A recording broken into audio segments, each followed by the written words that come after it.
Je, Shalom à toutes et à tous, on est très contents, on se retrouve avec le Chok Ben Ogros, avec Michael Gross, qui nous parle de la paracha. Et pour ce livre de Bereshit, on va parler de la paracha selon le Midrash, et tu veux nous parler des Midrashim qui parlent de la paracha Sarah, et plus principalement de Meharat Marat à Marpella. Marpella. Bechavod. Oui. Ce que je voulais aussi dire, c'est que j'étais en France c'est pour ça qu'il n'y avait pas cours les 2 semaines précédentes. Et entre autres, j'ai rencontré en France des gens qui m'ont dit, on vous voit dans Chouk Ben Ogros le mercredi soir. Alors, s'ils sont ici présents, alors je vous salue, shalom. Et si c'est pas en présentiel, mais si c'est pas en direct, mais en diffusé, alors shalom lachem, ken yirbu, toda rabba. Un grand merci pour ces encouragements. Et on va tout de suite commencer. Entre autres, j'ai rencontré le frère de Suzy. Euh, Et il m'a dit qu'il était content de te voir aussi. oui, très content. Nous aussi, on a passé une Les bonne retrouvailles soirée. d'Akiba. Oui, ça fait toujours plaisir. Et Bedibouk Chaverim. En tous les cas, on va commencer par Parashat Hashavua, Parashat Chaye Sarah. Et c'est l'occasion de parler de Me'arat HaMarpela, la grotte Marpella. Comment on va traduire Marpella?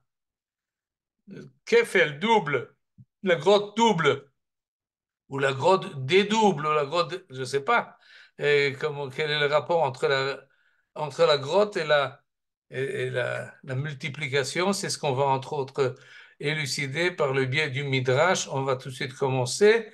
Et cher screen, voilà. Parashat Chaye Sarah, c'est ça. Cher comme d'habitude. Et voilà, on va agrandir. On va remonter tout en haut. On va voir les psukim. Voilà, les voici, les voilà, tout était en place. Et voilà, commençons par les versets qu'il y a dans la Torah. On va faire ça assez rapidement. Et j'ai pas mis ici la traduction, mais ça va aller quand même. Traduction simultanée. Et là, on a ici plusieurs endroits où on parle de Marat Marpella dans le livre de Bereshit. Ça va jusqu'au chapitre 50, qui est le dernier chapitre du livre, et ça commence au chapitre 23 de notre paracha. À ce moment-là, Abraham s'approche devant les habitants de la ville de Hebron, Kiryat Arba, et il cherche un caveau pour enterrer sa femme qui vient de décéder à l'âge de 127 ans. Et donc, il demande de rencontrer Ephron. Il lui propose tous les caveaux de la région, mais il dit non, moi je vais aller voir Ephron et qu'il me donne et me'arat marpela asherlo. C'est la première fois que cette expression est employée. Me'arat marpela, elle se trouve à la fin, au fond de son champ. Je suis prêt à payer et tout ce qu'il me demande. Et j'ai sauté là les versets de la transaction.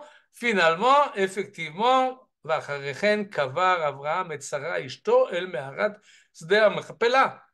Il a effectivement euh, enterré dans cette grotte, dans le champ qui s'appelle également Marpella. Sans doute que peut-être même toute la région s'appelle Marpella, mais en tous les cas, ou bien la grotte donne le nom à son entourage. En tous les cas, la Torah nous précise, c'est dans cette grotte du champ de Marpella qui se trouve dans la région de Mamré, qui est également Hebron, et tout cela en Eretz Canaan, en Eretz Israël. Il y a là une précision géographique très renforcée et qu'on va revoir aussi par la suite. Je passe du chapitre 23 au chapitre 25.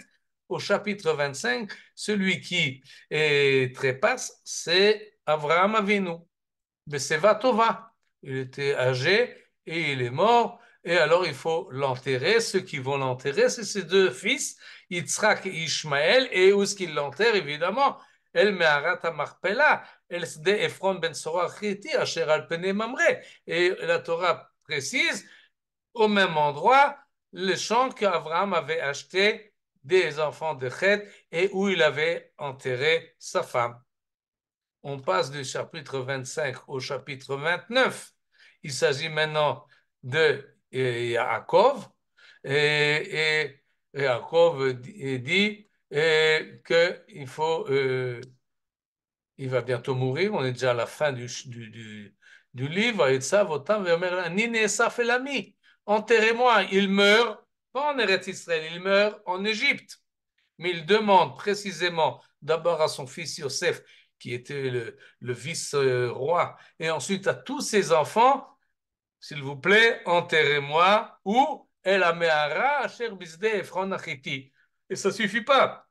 Bamehara, dans la grotte qui se trouve dans le champ de Marpella, qui se trouve à Mamré, en Eretz Canaan, le champ qu'avait acheté Abraham de Ephron Achiti comme caveau. Là-bas, Abraham, on a enterré Abraham et sa femme Sarah. Là-bas, on a enterré Yitzhak et sa femme Rivka. Et là-bas, j'ai enterré Léa. Et à chaque fois, on revient sur cette... On voit que la Torah insiste là-dessus. Et c'est au chapitre 50, finalement, oui, ils ont fait le chemin depuis l'Égypte jusqu'à Hebron. Et comme il leur a demandé, ils l'ont enterré, Bemaharatz de Amarpella, que Abraham avait acheté la Chuzat Kever, Mephron, Achiti, Alpene, Mamre, et bon, maintenant on sait la situation et il faut ressentir pas seulement ce que le texte nous dit comme d'une manière informative, mais également comment dire, cette incision, cette précision et il insiste sur la chose et on peut sentir, en tout cas c'est ce que je vais essayer de faire remarquer, deux choses. La première, c'est que effectivement les patriarches, c'était important pour eux, pas seulement évidemment d'être enterrés, mais d'être enterrés là, dans cette Mehara, dans cette grotte. Et ceux qui sont postérieurs, Yitzhak et Yaakov, on peut comprendre, ils veulent être enterrés dans le caveau des patriarches de leur père. Et on comprend la chose au niveau humain, c'était sans doute également l'habitude. Chaque famille, chaque tribu avait leur caveau familial et être enterré dans Ne'esaf el ami, Ne'esaf el avotav. Ça, c'est l'expression employée à la période biblique pour dire qu'il n'est pas seulement mort, mais il a été enterré. Ça fait partie de l'honneur que l'on doit à celui qui est mort, de l'enterrer là où il faut, dans le caveau familial. Au-delà de cette sociabilité, on peut dire cette appartenance familiale, le fait que la Torah insiste là-dessus, il semble qu'il y a également une raison toranique, on peut dire, quelque chose de rapport spirituel avec cet endroit spécial dans cette Mehara. Surtout que le texte nous précise chaque fois d'où il est et comment il a été acheté, etc. Et pourquoi la Torah met un tel accent sur la chose? C'est un secret. On ne sait pas qu'est-ce qu'il y a là-bas qu'il n'y a pas ailleurs. Pourquoi être enterré forcément et justement dans cette grotte-là qui se trouve dans le champ de Ephron Achiti? Qu'est-ce qu'il y a dans cette grotte qu'il n'y a pas? Je ne sais pas. La Torah ne nous dit pas. Mais dès le départ, on peut faire la constatation qu'Abraham aurait pu enterrer sa femme ailleurs, puisque les enfants les Bnei Chet, les habitants de Hebron, lui proposent. Il dit non, non, non, moi je veux quelque chose de spécial. Et la Torah nous dit pas. Comme elle ne nous a pas dit beaucoup de choses. Elle ne nous a pas dit pourquoi Abraham a été choisi ou d'autres choses qu'on ignore. C'est comme si c'était évident, mais ce n'est pas évident. Il y a quelque chose là à expliquer. Et c'est ce qu'on va essayer de voir. C'est ce que le Midrash va essayer de nous inculquer, de nous apprendre. Oui, cet endroit-là est spécial. Et on va voir en quoi il est spécial, on va préciser la chose. La deuxième remarque avant cela, c'est le fait qu'il y a dans ce contexte-là des enterrements, il y a toujours un accent sur le fait que l'homme et sa femme sont enterrés au même endroit. Shama kubar Avraham ve Sarah ishto. Shama kavarti et Léa. קברו את אברהם ואת שרה אשתו, קברו את יצחק ואת רבקה אשתו. Et il y a quelque chose de spécial et ils sont sans doute enterrés ensemble, les deux. Les enfants de Yaakov ne seront pas enterrés dans le Meharat HaMachpelah. Lorsque Yosef dit enterrez-moi, il ne dit pas m'enterrez-moi également dans le caveau des patriarches. Rouven, Yehuda, Lévi, etc. ne sont pas enterrés. C'est réservé à Abraham, Yitzhak, Yaakov, Sarah, Rivka, Léa. On n'enterre pas plus que cela. Il n'y a que eux qui sont là-bas. Et donc, tout cela donne à cet emplacement de Maharat HaMachpelah qui se trouve à Hebron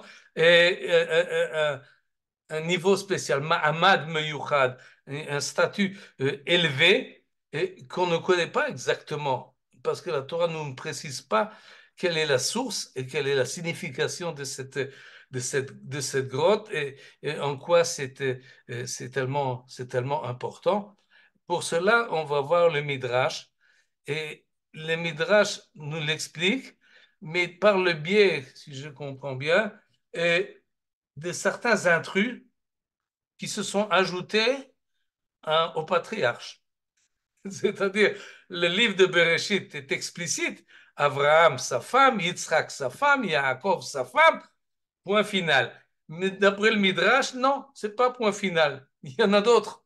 Et plus qu'un qui voulait également entrer dans ce caveau et voir ce qui s'y passe, en tous les cas. Et tout de suite, on va le voir. Qui c'est ces intrus?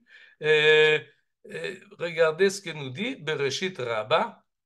Et la dernière fois, nous avons étudié un passage de Pirkei de Rabbi Eliezer, c'était un autre midrash. Bereshit Rabbah, et quelques mots sur ce texte-là. C'est un des midrashim les plus anciens que nous avons, de la fin de l'époque des Tanaïm, les débuts des Amoraïm. C'est ce qui nous sort à peu près au VIe siècle. Et il suit évidemment l'ordre des versets de la Torah. Chaque verset est le midrash que l'on connaît et qui se peut s'ajouter, se rajouter au verset. Et c'est un livre assez long. Vous voyez que c'est déjà le chapitre 58. On est dans Parashat Chaye Sarah et c'est le chapitre 58 Nunchet du livre Bereshit Rabbah. C'est donc que pour chaque chapitre que nous avons dans le Tanakh, il y a plusieurs chapitres dans le Midrash. Oui, en tout, dans tout le livre de Bereshit, il y a 50 chapitres. Et là, on est à peine au milieu, même pas encore. Et on est déjà arrivé à 58. Et donc, il y a beaucoup de Midrashim sur le livre de Bereshit. Et ils sont organisés donc selon l'ordre des parachiotes. Et voilà ce que nous dit le Bereshit Rabbah d'édition de Vilna. À propos du verset Vatamot Sarah Kiryat Arba. C'est le début de notre parashat. Sarah est décédée à Kiryat Arba, hi Hebron. Ce lieu-là, cette ville-là a beaucoup de noms. Il s'appelle Kiryat Arba, il s'appelle Mamre, il s'appelle Hebron. Et le Midrash se pose la question, pourquoi Arba? Qu'est-ce que c'est ce Kiryat Arba? On connaît Kiryat Shmona dans le nord, oui, qui est maintenant attaqué et bombardé. Kiryat Arba, pourquoi Kiryat Arba? Qu'est-ce qu'il y a quatre? Qu'est-ce qu'ils font quatre? Alors, les réponses, il y a plusieurs réponses. La première réponse, c'est que dans cette ville-là habitaient quatre tzadikim. Les quatre tzadikim, c'est Abraham et ses trois amis, Aner, Eshkol ou Mamre. Et donc, ça fait quatre, et c'est Kiryat Arba, les quatre personnages importants de la ville. En plus, ces quatre tzadikim-là, ils ont tous les quatre fait la Brit Mila. Ok. C'est pour ça que la ville s'appelle Kiryat Arba. Davar Acher, autre idée, Kiryat Arba, Shenikbru ba Arba tzadikim avot haolam. Il y a quatre personnes qui ont été enterrées là-bas, dans cette ville. Qui sont ces quatre? Évidemment, Avraham, Yitzhak et Yaakov, mais il y en a un quatrième, ou plutôt un premier, Adam Arishon. Le premier être humain créé, est enterré là-bas, à Kiryat Arba. Ah oui, où c'est marqué? Pas dans la Torah en tous les cas, mais sans doute la tradition, et c'est pour ça que ça s'appelle Kiryat Arba. Et autre possibilité, 4 femmes sont enterrées là-bas, les 4 matriarches, Hava, la femme de Adam Arishon, Sarah, Rivka et Léa. Très bien. Autre possibilité, c'est qu'il y avait là-bas, et ça c'est en fait la dernière qui est proposée ici, c'est la plus explicite dans le texte, c'est-à-dire, on a, à propos de Kiryat Arba et Hebron, on nous dit qu'il y avait là-bas 4 géants à l'époque des Meraglim qu'ont envoyé Moshe. Alors on nous dit, oui, il y a là-bas Ahiman, Sheshai et Talmai, des grands géants, qui étaient les fils de Monsieur Arba, Yelidé Arba. Et donc, sans doute, c'est comme ça que le Ramban explique selon le Pshat, Kiryat Arba, c'est la ville de quelqu'un qui s'appelait Arba. Ajoute le Ramban, je ne l'ai pas ramené ici, qu'il n'y a pas besoin de chercher l'explication des noms des lieux. Chaque lieu s'appelle comme il s'appelle. Si, je ne sais pas, Oberscheffolsheim s'appelle de cette manière-là, elle va savoir pourquoi. C'est pas, ça s'appelle comme ça, et puis c'est tout. Ça, c'est le pshat. Et le pshat aurait pu être effectivement à cause de ces 4 grands géants qu'il y avait là-bas. Mais ce qui nous intéresse, c'est cette idée-là qui nous dit que Adam Arishon est également enterré dans Meharat HaMachpelah. Et ça, c'est une idée uniquement midrashique, c'est-à-dire dans les versets, c'est pas marqué, c'est marqué qu'Adam Arishon a eu des enfants, et puis finalement il est mort assez âgé, mais il n'y a rien du tout marqué à propos de son enterrement. Mais les midrashim insistent là-dessus, oui, dans la Meharat HaMachpelah, on peut trouver le caveau de Adam et Chava. Et ce qui on relevait la chose, c'est dans le Zohar. Et là-bas, à plusieurs reprises, on nous raconte et voilà, 2 textes que j'ai ramenés ici. On va les voir très rapidement. À l'heure où il est mort, il était proche les Ginta. Il était proche du jardin. De quel jardin? Évidemment, Adam Arishon, de quel jardin il peut être proche? Du Gan Eden. Qu'a fait donc Adam avant de mourir? Eh bien, il a fait une grotte. Et il y a enseveli lui-même, Veitate et sa femme. D'où est-ce qu'il savait où il devait être enterré? Eh bien, il a eu un signe. Chad Nohorad Dakik Ayil Behau Atar. C'est de l'araméen qui nous dit la chose suivante. Une lueur, un faisceau fin de lumière montait de cet endroit et sortait du Gan Eden. Autrement dire, le Gan Eden, il éclaire, pas beaucoup, pas partout, mais il y a un endroit où il y a un faisceau de lumière qui sort du Gan Eden et il sort par la Meharat HaMachpelah. Et quand Adam Arishon a vu où, Gan Eden, je connais. Gan Eden, c'est là que je suis né, on peut dire. C'est là que j'ai été créé, c'est là que j'ai commencé ma carrière, c'est là que je vais la finir. Il voulait beaucoup y être enterré et donc il a finalement été enterré à côté de Tara de Ginta de Eden, à côté de la porte de Gan Eden. Là, à la porte de Gan Eden, vous savez ce qu'il y a là-bas? Il y a les chérubins. Il ne pouvait pas rentrer dans le Gan Eden lui-même, mais il est l'endroit le plus proche possible du Gan Eden. C'est ce que nous dit le Zohar dans Parashat Bereshit. Dans un autre endroit, très loin, dans Megillat Ruth, un autre passage du Zohar, et là il est un peu plus long et plus détaillé, on va aller voir tout de suite, et voilà ce qu'il nous dit. Et à propos ça c'est en ivrite, Amar Rabbi Rochumaï, voilà ce qu'il nous a dit. Et quand Chet, le dernier fils, le troisième fils d'Adam est né, et Akadosh Baruch Hu a pris Adam et l'a élevé au-dessus de tout le monde et l'a amené en Eretz Israël. Et où est-ce qu'il l'a amené? À Hebron. Et là-bas, à Hebron, Chatsav lo kever. Pas Adam Arishon a fait lui-même sa me'ara, mais Akadosh Baruch Hu lui a creusé un tombeau et il a fait me'ara lifnim me'ara, c'est-à-dire une grotte, et encore à l'intérieur de la grotte, il a creusé une autre grotte. Samouch le Gan Eden, la même idée. Le Sham Aïta Kvurato, là-bas il était enterré avec Abraham, Yitzhak et Yaakov, Imaot, qui viendront par la suite. Rabbi Kisma a dit, Me'arat HaMachpelah, Samouch le Petach Gan Eden. Maintenant, si vous allez aujourd'hui à Me'arat HaMachpelah, je vous conseille d'aller au moins une fois. Moi, j'y vais une fois par an.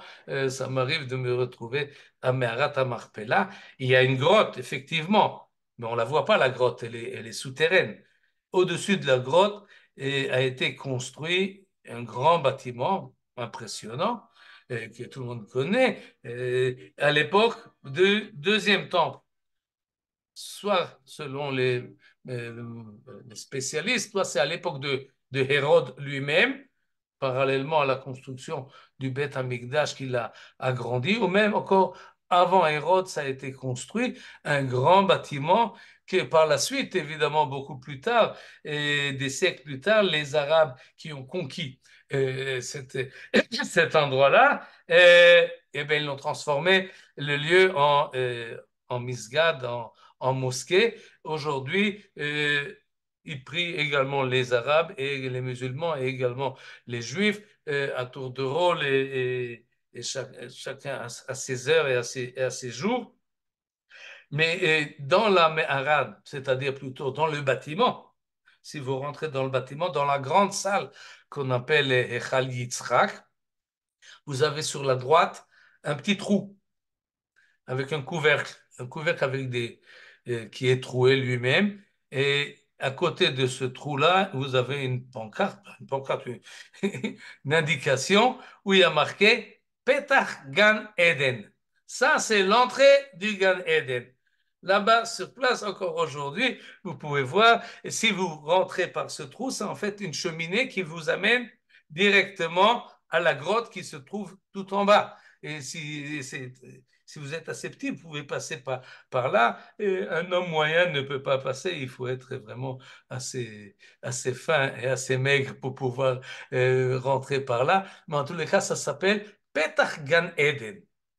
Et donc, à l'heure où Chava est décédée, est arrivé Adam, son mari, et il l'a enterré là-bas. Vesham heriach mirechot Gan Eden. Il a reniflé.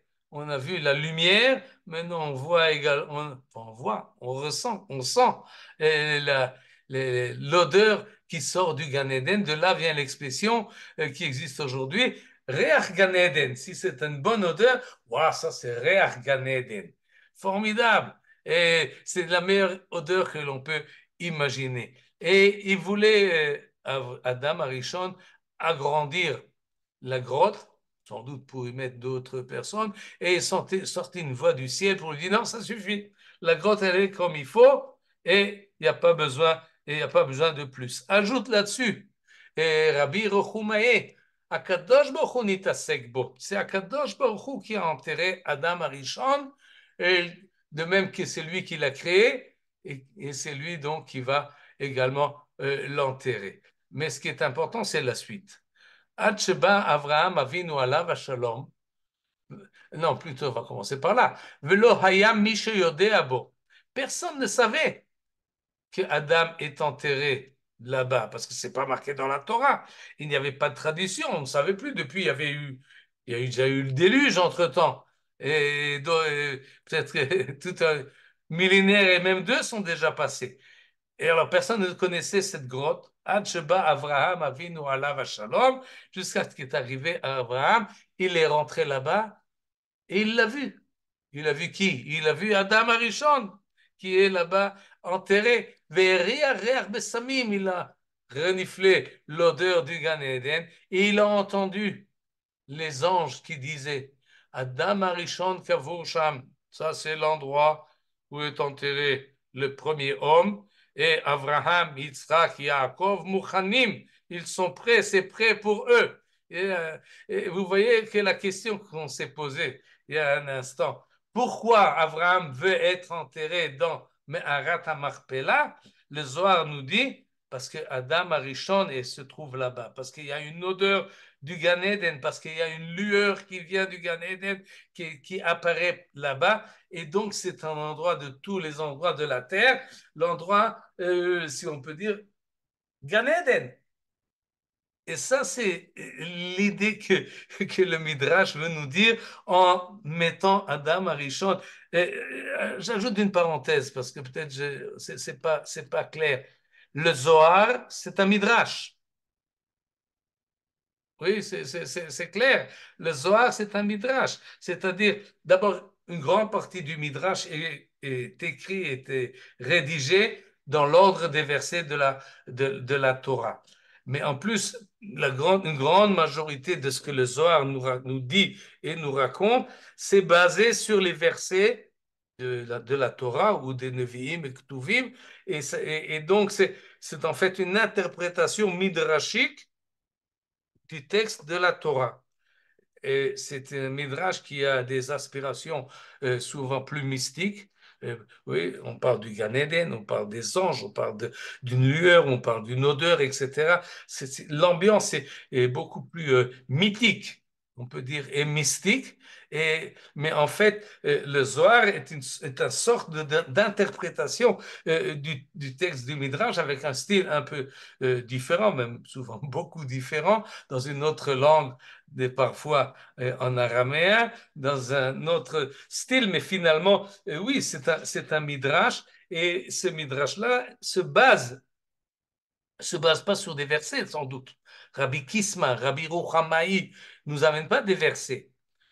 Ils savent la chose, ils connaissent la chose par tradition, sans doute, parce que, je dis sans doute, parce qu'on n'a pas véritablement une tradition suivie, mais étant donné que cette idée-là, que Adam Arishon se trouve, est enterré dans Me'arat HaMachpelah, on la retrouve dans toute la largeur des écrits, dans le Talmud et dans le Bereshit Rabbah et dans le Zohar, et sans rentrer dans la chronologie de tous ces écrits. Et c'est une idée qui revient beaucoup et partout et qui n'a pas véritablement ses bases dans les textes de la Torah.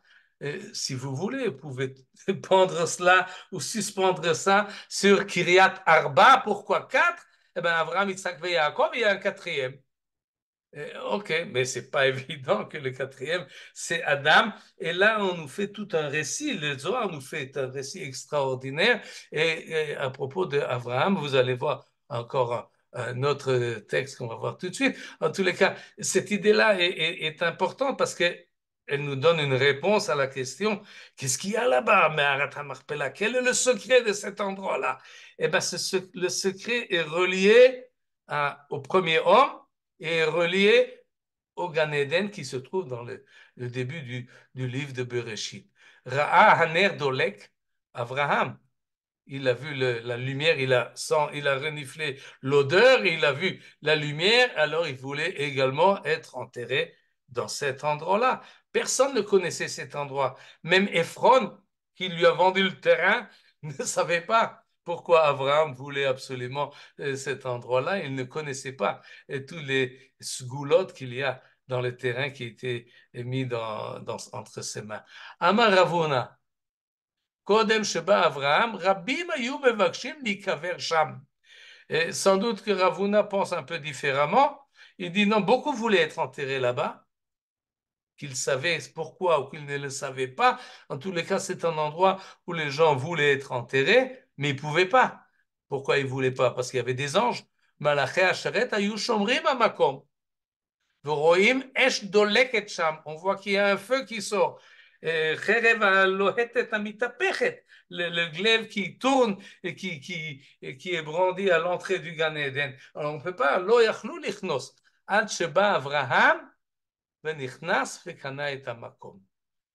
Et donc Abraham, d'une certaine manière, se relie à Adam Arishon, une idée qu'on peut interpréter dans différentes directions, mais d'une manière générale, pour le Zohar, la faute, et pour les Mekoubalim d'une manière générale, la faute qu'a fait le premier homme, et pour cela il a été chassé du Gan Eden, eh bien, Abraham vient pour la corriger, pour finalement ramener lui et ses descendants, et par leur intermédiaire peut-être toute l'humanité, un retour au Gan Eden. Et ce retour au Gan Eden qu'on espère ou qui se trouve dans les textes, et malgré les anges, malgré le feu, et on veut revenir à cette possibilité idyllique et peut-être utopique de revenir à l'époque du Gan Eden. Et c'est pour cela que Me'arat Marpella, l'endroit où Abraham est enterré, est relié à cette idée-là. Et le Pirkei de Rabbi Eliezer qu'on a déjà vu va un peu dans une autre direction. Et je les rapporte. On retrouve cette idée-là pour beaucoup, dans beaucoup de directions. Regardez, le Midrash Agada Bouber et un autre Midrash. Bouber, c'est le grand-père de Mordechai Bouber. Martin Bouber, vous avez certainement entendu, et le philosophe, il a été élevé chez son grand-père, Shlomo Bouber, si je ne me trompe pas. Et le grand-père de Martin Buber était épris de Midrashim. Il en a recherché des manuscrits et il les a édités. Et c'est pour cela qu'on a des Midrashim qui s'appellent Midrash Agada Buber. Et là, entre autres, il nous dit la chose suivante. Je rigole parce que vous allez voir. Ve'el abakar ratz Avraham. Ce verset-là, c'est la semaine dernière, on l'a lu dans la Torah, lorsqu'arrivent les anges à la tente d'Abraham pour lui annoncer la naissance, que sa femme va être enceinte. Et Abraham les accueille très bien et il leur propose à manger. Et à ce propos-là, il est marqué qu'il allait courir. Abraham va courir chercher le bakar, une vache ou un taureau, pour leur donner, pour leur préparer à manger. Et il est marqué Vela bakar Ratz Avraham. Et nous dit le Midrash, Otto ben Bakar s'est enfui. Cette vache-là, disons, ou bien c'était peut-être un veau, et s'est enfui. Et il est parti. Jusqu'où il est arrivé, jusqu'à Hebron. Et ce veau-là rentre dans la Maharat à Marpella. Parce qu'on peut se demander comment Abraham a trouvé cette grotte que Ephron lui-même ne,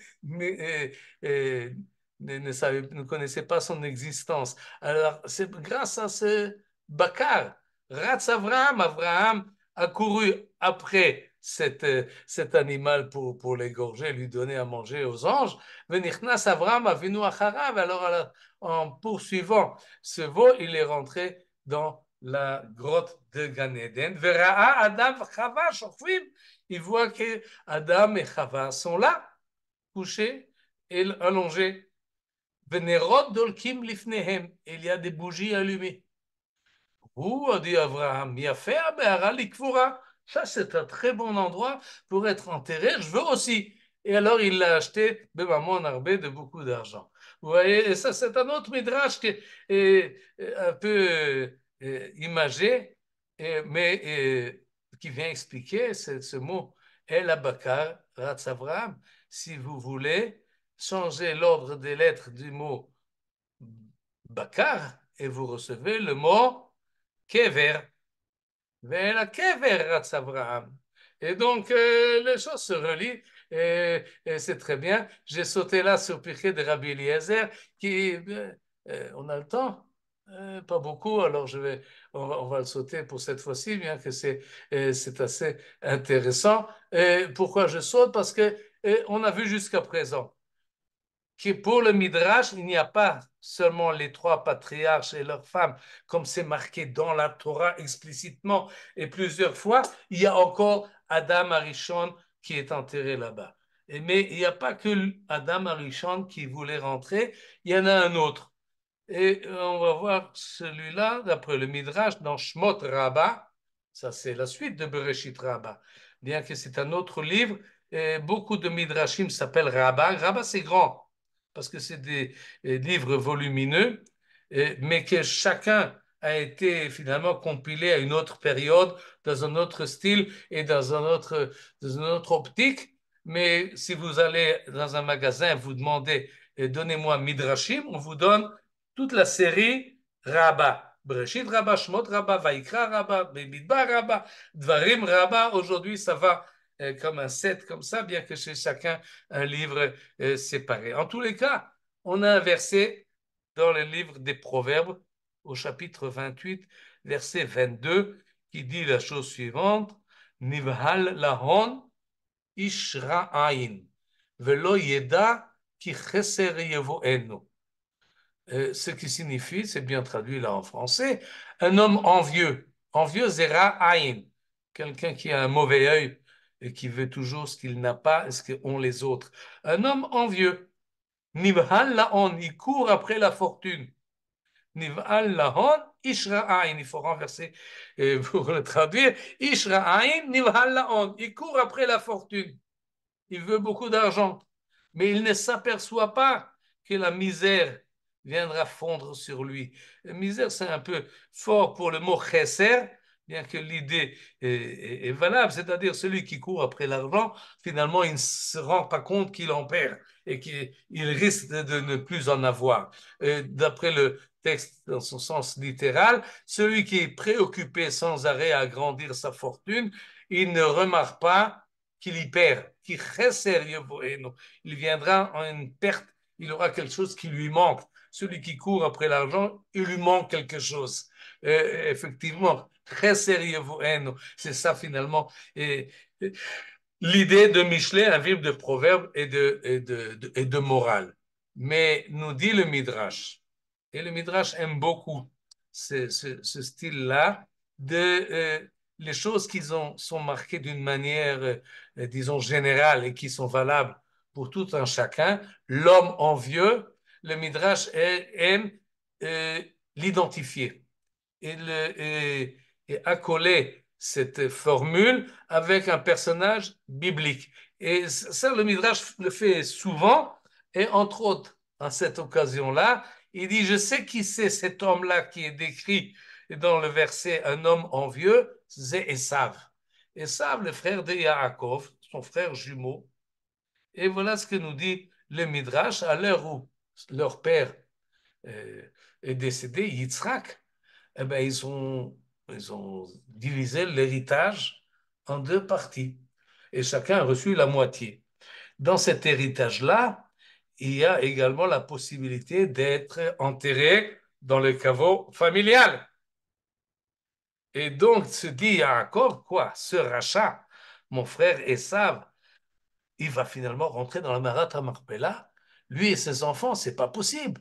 Il va habiter, il va être avec les tzadikim qui sont avec Abraham, avec Yitzhak, Rivka, et c'est pas possible. Qu'est-ce qu'a fait Yaakov?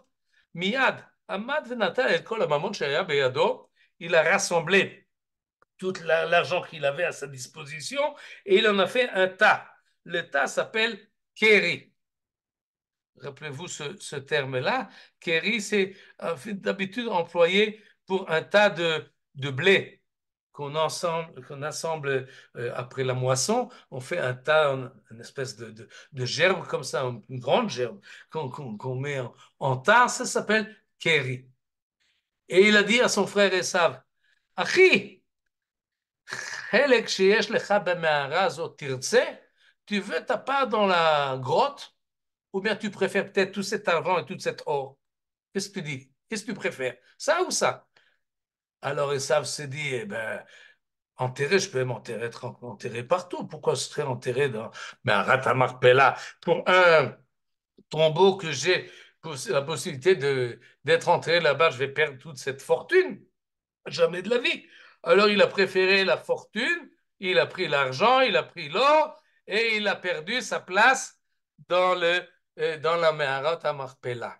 Et c'est exactement ce que dit le verset, Nivhal lahon ish ra'ain velo yeda ki cheser yevoenu. Un homme envieux d'argent qui court après la fortune, eh ben finalement il comprend pas et il ne sait pas ce qu'il perd. Il a perdu sa place dans la Meharat Marpella. Et cette idée-là que Yaakov va acheter de Esav cette partie-là et se base sur un verset du livre de Bereshit où il est marqué Bekivri Asher Karitili. Je l'ai marqué là ici en bas en entier pour que vous compreniez de quoi il s'agit. Et il s'agit, Yosef va voir Pharaon et lui dit je dois enterrer mon père dans la Meharat Marpella. Et mon père m'a adjuré en ces termes. Voici, je vais mourir dans mon sépulcre que j'ai acquis dans le pays de Canaan. Là-bas, tu vas m'ensevelir. Mais c'est pas marqué Asher Kaniti que j'ai acquis. C'est marqué Asher Kariti. C'est de là que vient également le mot Mechira.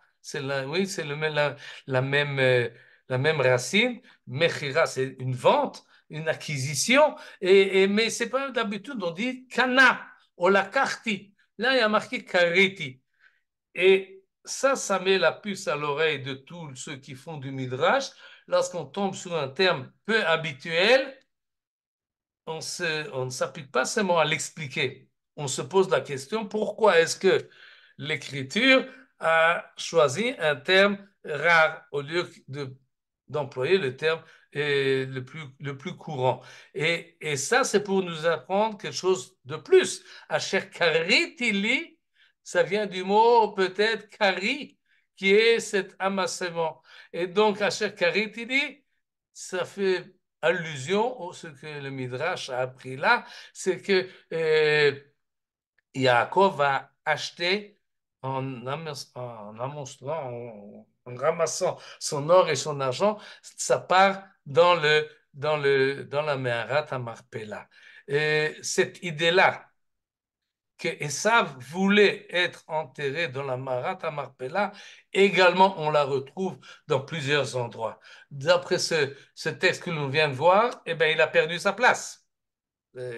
Mais d'autres textes nous disent qu'il n'a pas perdu sa place. Il est resté là, il était là. Et vous voyez, là, c'est un long texte que je vais vous raconter rapidement. C'est tiré du Talmud Bavli, de traité de Sota, qui nous dit que lorsque Yaakov a été enterré, alors tous ses enfants sont venus avec lui à Hebron pour le faire rentrer dans la Meharat à Marpella. Et qui c'est qui rencontre à l'entrée de la Méhara, de cette grotte, eh bien, ils rencontrent Esav. Et Esav leur dit, c'est ma place à moi. Pourquoi comment c'est sa place à moi? Eh bien oui, on est enterré ici par couple. Et donc, Abraham, Sarah, Yitzhak, Rivka, et Léa, elle est déjà là, la femme de Yaakov. Donc Yaakov a déjà eu sa part en enterrant sa femme. La place qui reste, eh ben, elle revient à moi. Je suis héritier, j'ai le droit de rentrer. On lui dit, mais t'as vendu. Alors, parce que le traité de Sota, c'est très bien ce qu'il y a dans le livre du Midrash. Et donc, il lui dit, mais tu as vendu? Il dit, non, j'ai vendu mon droit d'aînesse. Oui, j'ai vendu. Mais je n'ai pas vendu ma part que j'ai euh, dans cette grotte. On dit, si tu as vendu, vous avez le contrat? Bien sûr qu'on a le contrat. Où il est le contrat? Ben, il est en Égypte. On l'a laissé à la maison, j'ai pas amené mes papiers avec moi. Alors, qu'est-ce qu'on va faire? Ben, on va envoyer quelqu'un en Égypte. Qui c'est qu'on envoie? Naphtali. Pourquoi Naphtali? Parce qu'il est Va comparé très à vite. Gazelle qui va très vite et va foncer en Égypte, va prendre le document et va revenir rapidement ici. Entre-temps, et c'est pour ça, Naphtali ayala shlucha. Mais il y avait dans la famille de Yaakov le fils de Dan qui s'appelle Hushim. Hushim, ce sont les sens. Mais le pauvre, il n'avait pas de sens. Il n'entendait pas bien. Il ne voyait pas, il comprenait pas la situation exactement, qu'est-ce qui se passait. Il voit qu'on est au bord de on va enterrer le grand-père dans son caveau. Et mais ça traîne. Qu'est-ce qu'on fait? Qu'est-ce qui se passe? Alors il demande pourquoi est-ce qu'on attend? Ben, on lui dit on attend jusqu'à ce que Naphtali revienne d'Égypte. Il dit quoi? C'est pas possible. Jusqu'à ce que Naphtali va revenir. Mon grand-père est comme ça à attendre. C'est pas possible. Il prend un bâton et il casse la tête de Esav, il lui coupe la tête et et la tête de Esav roule, et finalement, et non seulement qu'elle roule, mais nous dit ce midrash-là, rapporté dans la Gemara, que à ce moment-là, Yaakov ouvre les yeux et voit cela. Et pourquoi? Ismach tzadik, ki chazak nakam, pamav yichatz bedam rasha. Cette situation-là, que Esav, qui a poursuivi Yaakov pour le tuer, et finalement, lui-même est à la gorge coupée, et ça peut réjouir Yaakov. Et donc, avant d'être enseveli dans la grotte, il a eu le temps de sourire et de voir la chose. Et conclusion de cette histoire, et la suivante, c'est que Rivka avait dit, Lama eshkal gam shnechem yom echad. Quand Rivka envoie Yaakov s'enfuir, il dit, je ne veux pas vous perdre tous les deux le même jour, toi et Esav. Et c'était comme si elle avait prophétisé qu'ils mourraient le même jour. Ils ne sont pas morts le même jour, mais ils ont été enterrés le même jour. Et cette idée-là du Midrash qui fait rentrer au moins la tête d'Esav dans la grotte est quand même spécial. Et il faut se demander pourquoi cet effort midrashique. Qu'est-ce qu'il veut nous raconter là? On peut suspendre ça sur les psukim, Asher Karitili ou Naftali Ayala Shlucha, etc., ou les jeux de mots sur le nom de Hushim. Mais c'est quand même très yetzirati, très créatif comme image qui demande explication. Je vous propose la suivante, bien que je ne suis pas sûr, mais souvent, lorsque on rapporte Esav à l'époque du Midrash, à l'époque des Tanaïm, et même plus tard des Amoraïm, l'époque romaine, quand on parle d'Esav, on parle des Romains.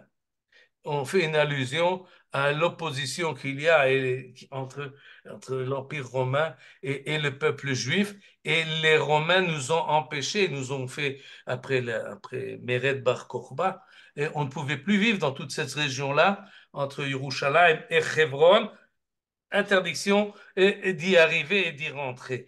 Et comment est-ce qu'on peut exprimer notre colère et notre volonté de vengeance et de revenir à la chose, si ce n'est qu'en faisant des midrashim qui viennent dire finalement à ceux qui lisent la Torah, à ceux qui viennent au Beth Midrash ou au Beth Knesset et entendent les drashot et d'en tirer un peu consolation, eh bien on va leur montrer. On va leur montrer qui c'est qui est véritablement le propriétaire de Marat Marpella, qui est le propriétaire de Yerushalayim, qui c'est qui est le propriétaire d'Eretz Israël. C'est pas eux, c'est pas les Romains, c'est pas Esav, c'est Israël.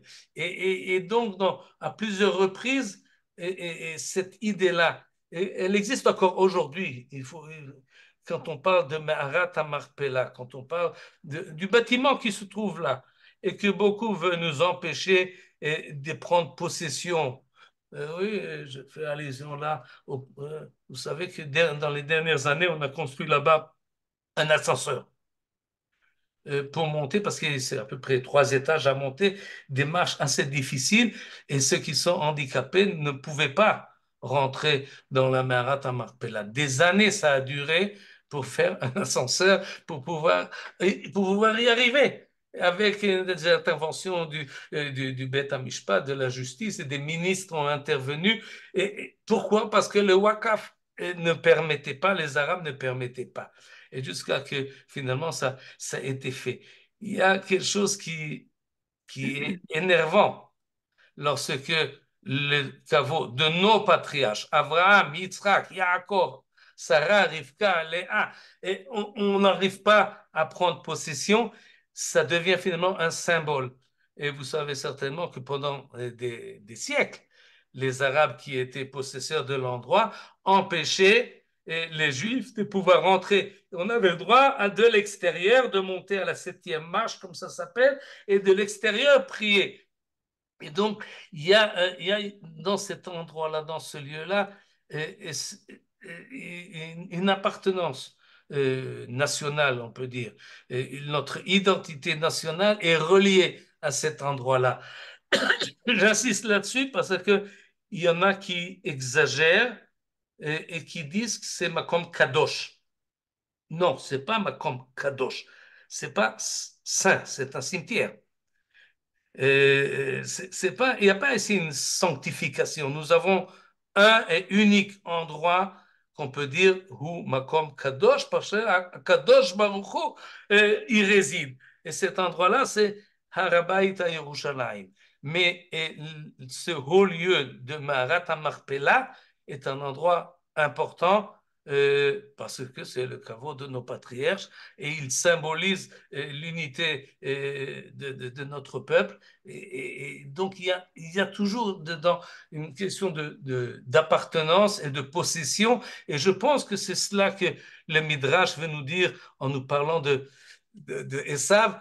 C'est un peu ironique, un peu, il se moque finalement, ce Midrash-là, de Esav et par son intermédiaire des Romains. Et je vais finir avec un troisième personnage qui est également rentré dans Me'arat HaMachpelah à l'époque du Midrash et du Talmud, et il s'appelle Rabbi Bena'a.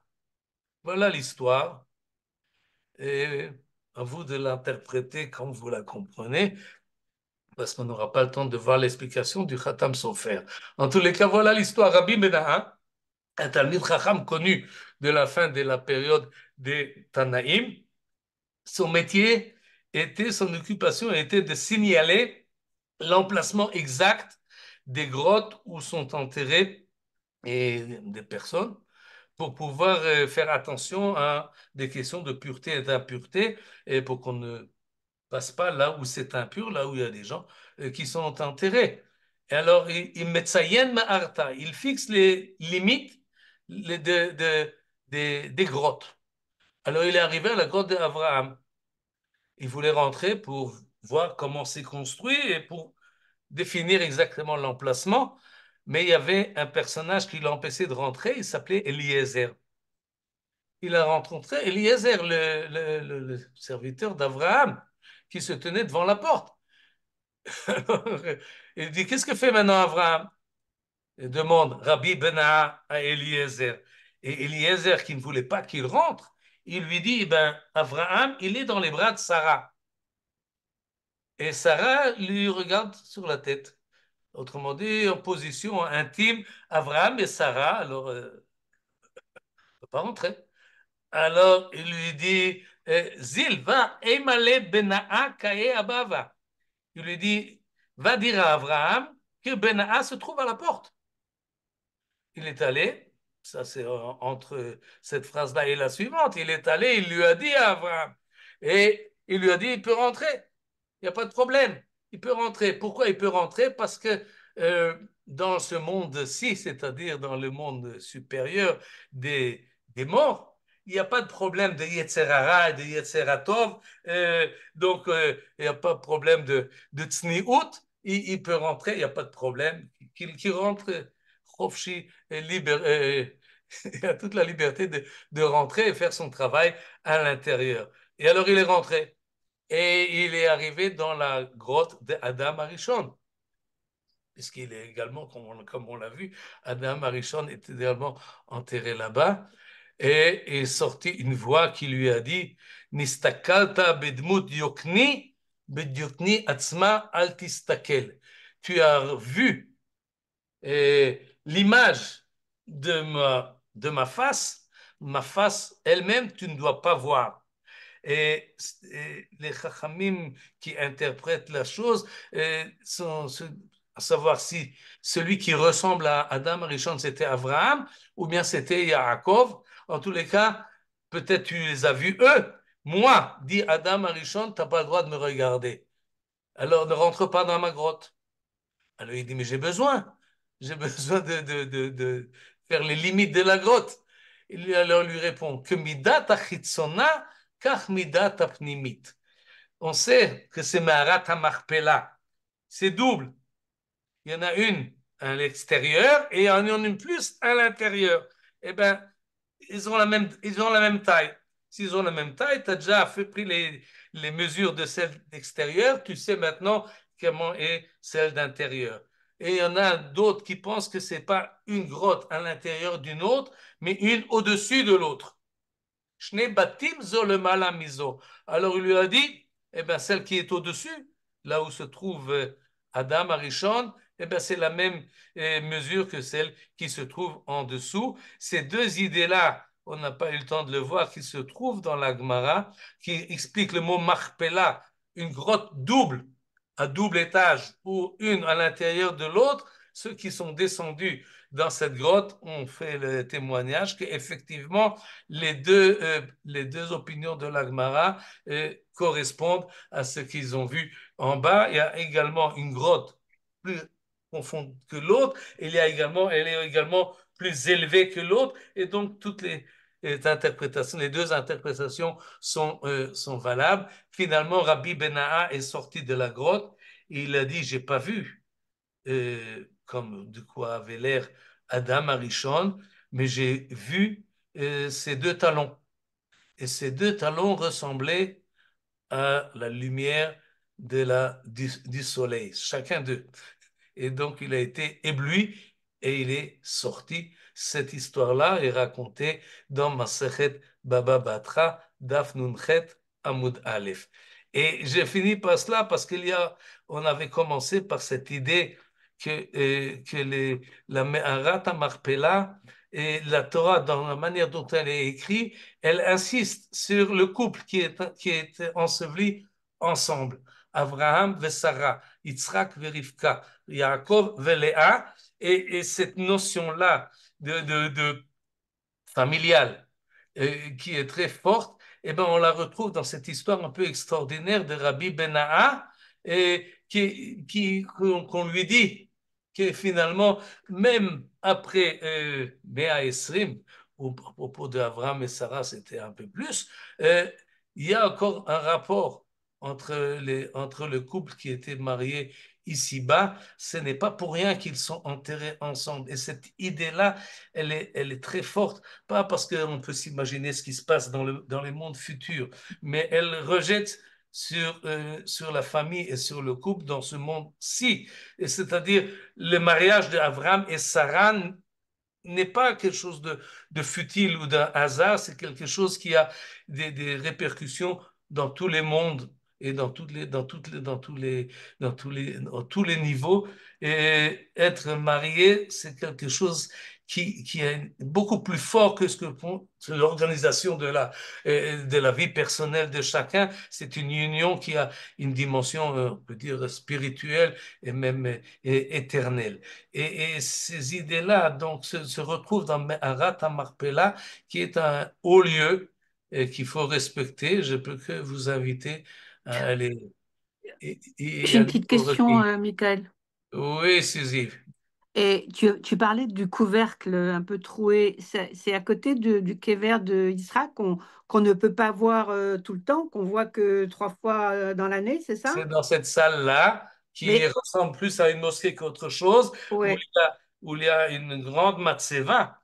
On ne voit pas les kvarim sont en bas. je sais, parce que C'est nous, dans on a été l'espace. avec le Rav Simcha Bochinger pendant les slichot. Oui, C'était fermé, bien entendu, mais tu parlais d'un couvercle troué. Donc, quelqu'un oui. peut passer s'il est très fin? Mais qu'est-ce qu'il y a en Non. dessous? Parce que les Arabes considèrent que c'est Ishmaël qui est là-bas. Non. Ishmaël n'est pas là-bas. Abraham est là-bas. Non, ils considèrent que c'est pas Isaac, c'est Ishmaël qui est enterré. C'est ce qu'on m'a dit. Peut-être, je ne sais pas. Bon, Euh, enfin bon, bref. En tout Donc cas, c'est cette bien. idée-là, le rapport de Ishmaël à la Meharat à Marpella, vous ne le trouverez pas dans le Midrash, évidemment. Bien sûr. Fait. Et ça, oui, mais Ishmaël, non, c'est un Ouais. autre sujet. Mais en tous les cas, oui, il y a là-bas, il y a une espèce de construction maintenant sur l'emplacement. Mais il y en a qui sont rentrés par ce passage-là. Ah ouais. Parce que Oui, nous, on a été il y a une après petite fille qui a dehors. été descendue par ce passage. On a été après dehors et on a prié vers le bas du mur, là où bon, le Rav Lévi et Rav Bochinger nous a dit c'est plus ou moins à cet emplacement. Au Oui, bas du de bâtiment. l'extérieur. Exact, oui.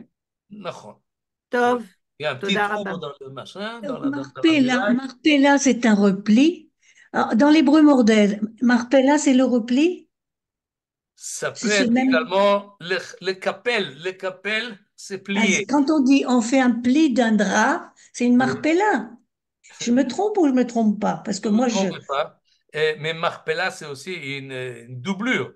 En fait, c'est Non, ça. non, mais ce que je veux dire, qu'est-ce qui se passe si on utilise un peu le sens moderne de marpella?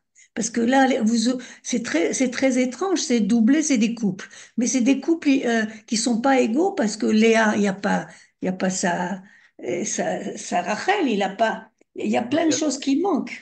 Euh, Non, Moi, organisons les choses. D'abord, le mot Marpella il n'est pas clair dans ce contexte-là. Qu'est-ce qui est double exactement? Le champ, la grotte, l'endroit, etc. Pourquoi ça s'appelle Marpella? On a vu que mais le double. Midrash nous propose beaucoup de réponses. Une des réponses, effectivement, le fait qu'ils sont enterrés par couple. Une Non, autre mais si vous réponse, utilisez un que instant, qu'ils ont un été instant. Tout de enterrés, suite, tout de suite, enterrés tout de les suite. uns sur les autres. Tout de suite.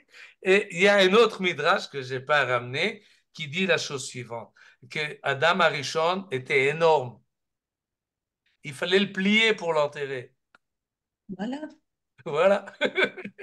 Je vous Kafal dis que ça Adam s'appelle Arishon. la marpella. Il fallait... C'est pas un double, Et si c'est ça vous qu'un contente, pli. il n'y a pas de problème. Oui, alors, on peut aller dans cette direction-là. Et tout ça, c'est midrashique, évidemment. Le pshat, à mon avis, c'est comme nous dit le Ramban, c'est comme ça que ça s'appelle. Et il n'y a pas besoin de se casser la tête mais le midrash se casse la tête. Le midrash interprète les noms et donne une raison Ça, d'être c'est. à la terminologie et au style, etc. Et de cela, on peut en tirer des leçons et surtout on peut en tirer une ambiance. Le Midrash nous donne une élévation, ce qu'on ne peut pas retrouver dans le pshat du verset. On reçoit des informations où étaient enterrés nos patriarches. Mais le fait que c'est un lieu important et en quoi il est important, en quoi il est au-dessus de tout autre endroit, pourquoi il faut, si vous voulez, se battre pour avoir cet endroit-là, plus qu'un autre. Pourquoi est-ce qu'il faut y déclarer notre appartenance à cet endroit-là, et plus que, je ne sais pas, d'autres endroits? Alors, il y a des faits historiques. Le roi David était pourtant là-bas. Le roi David était à Hebron, mais il n'est pas marqué qu'il était en rapport avec les Maharat Marpella.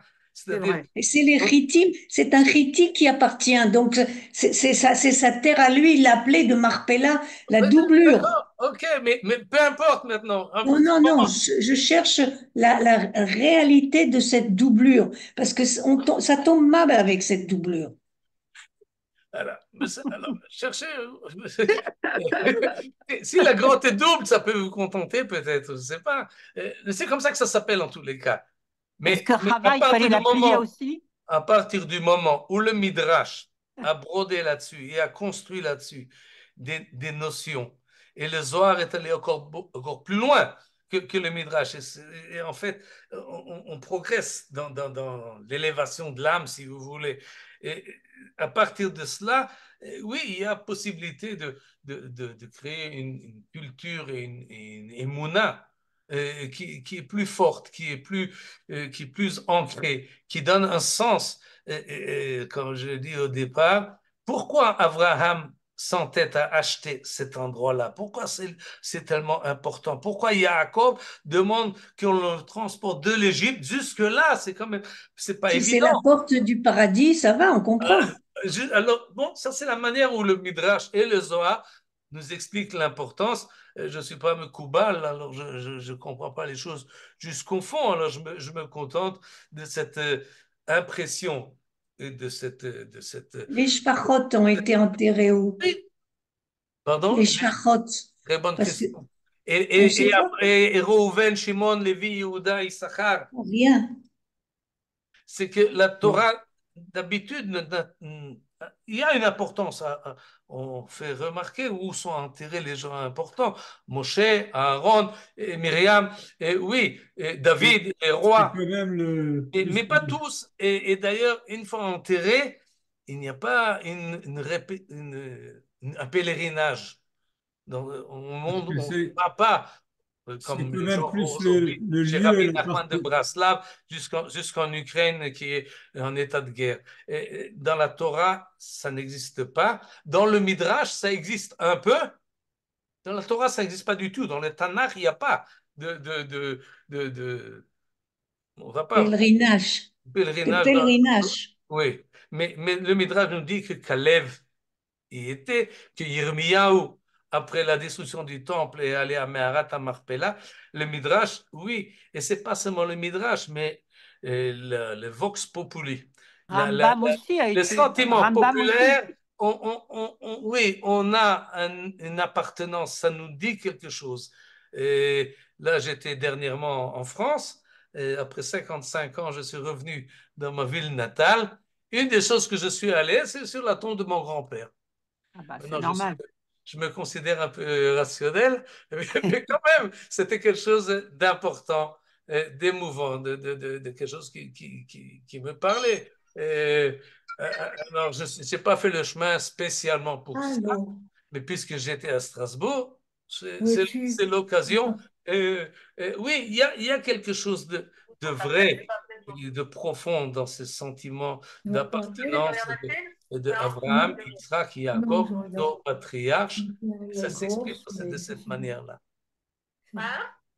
Le Midrash dont tu parles, que Adam, on devait le plier par sa taille, Eva aussi, qu'est-ce que sa tu me femme? racontes? Oui, oui, Chaba aussi est D'accord, important. ok, ouais, Oui, ouais, oui, oui. Ça va par Tu veux couple. retourner chez toi? d'accord. Oui. Toda Rabba. Tov.